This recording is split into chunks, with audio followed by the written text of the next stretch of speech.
द्वंद्वे विमुक्ता सुख दुख संगे। सुख और दुख नाम का जो द्वंद्व है, जो जोड़ा है, सुख दुख का मतलब केवल सुख दुख नहीं, सुख दुख में गर्मी सर्दी भूख प्यास मान अपमान सब आता है, द्वंद्व है, ये जोड़े है। लेकिन यहाँ सुख दुख को मुख्य रूप से कह दिया क्योंकि ये हमारे चित्त में सुख और दुख ही रहते हैं। यह हमारे क्लेश के कारण है, दुख के कारण है सुख और दुख, अर्थात राग द्वेष। राग सुख का वाचक है और द्वेष दुख का वाचक है। पतंजलि जी ने कहा 5 क्लेश है हमारे जीवन में, अविद्या अस्मिता राग द्वेष कलेश अभिनिवेश। अविद्या अस्मिता राग द्वेष अभिनिवेशा कलेशा, एक सूत्र बताया पतंजलि जी। कहते हैं हमारे जीवन के क्या दुख है। कोई आपसे पूछे दुख क्या है, आप कहते वही मुझे कोई दुख नहीं है, मैं तो बढ़िया हूँ, खाता पीता हूँ, बड़ी बढ़िया प्रॉपर्टी है, मकान है, पुत्र पौत्र है, मैं क्या दुखी हूँ, सही हूँ, है ना। यही कहना गलत है आपका। तो यहाँ पर दुखों की गणना की गई कि दुख तो जीवन में है ही है।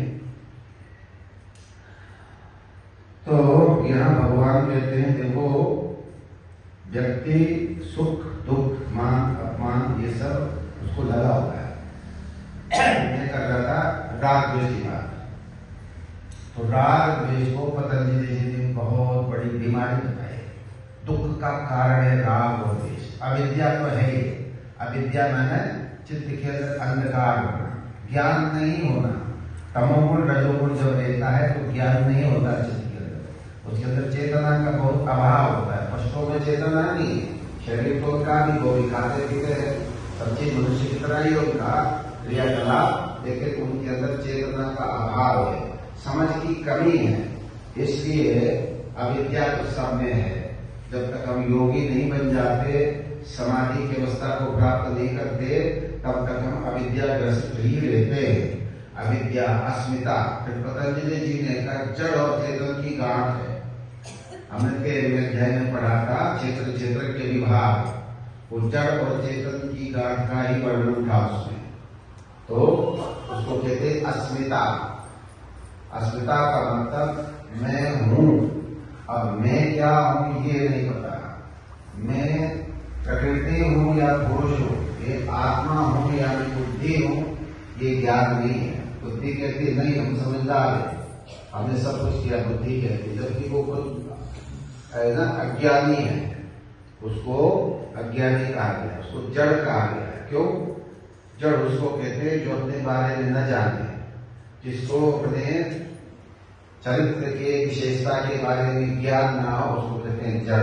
आप कहते हैं बुद्धि जड़ कैसे हो गई, तो सोचती समझती है, लेकिन बुद्धि में परिवर्तन होता रहता है। बच्चे की बुद्धि और है, आपकी बुद्धि कोई और है, आज आपकी बुद्धि ऐसे, कल ध्यान साधना करोगे आपकी बुद्धि और डेवलप होगी। डेवलपमेंट हो रहा है, जहाँ पर परिवर्तन हो रहा है, इसका मतलब प्रकृति का अंश है। तो इसलिए बुद्धि को भी जड़ माना गया है। बुद्धि तक सब प्रकृति के जो सूक्ष्म तत्व है सब जड़ है, और चेतन है आत्मा, जिसको दृष्टा कहते हैं, इसको परमात्मा भी कहते हैं। तो जड़ और चेतन की जो गांठ होती है उसी का नाम होता है अस्मिता। मैं हूँ, अस्तित्व है ना। व्यक्ति की तरह मैं हूँ, मैं जीवित हूँ, मैं ये हूँ, मैं ये हूँ, मैं ये करता हूँ, मैं स्त्री हूँ, पुरुष हूँ, ज्ञानी हूँ, आदि जो भाव रहते हैं बुद्धि के अंदर, ये अस्मिता से ही होता है। ये भी परेशानी का कारण है। अगर वो समझ ले परमात्मा ही करने वाला है, तो यंत्र हो, तो उसको बंधन नहीं होगा।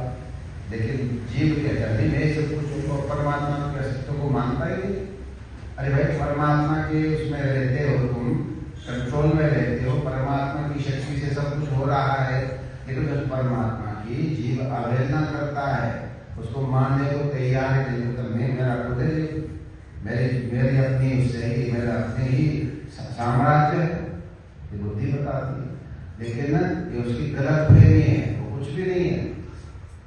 अगर उसको पीछे से परमात्मा का प्रकाश न मिले तो बुद्धि भी ठप है, जीरो है, बल्ब फ्यूज हो गया। इसलिए उसको कहते हैं अस्मिता। ये भी बहुत बड़ा क्लेश है जीवन का। हमें पता है नहीं हम कि जड़ है कि चेतन है। ये डर्माटोलिसिटी जिसको कहते हैं चित्त जड़ ग्रंथि, शास्त्र में उसको कहा है चित्त और जड़ की ग्रंथि बनी हुई है, जड़ और चेतन की गांठ पड़ी हुई है हमारे अंतःकरण में।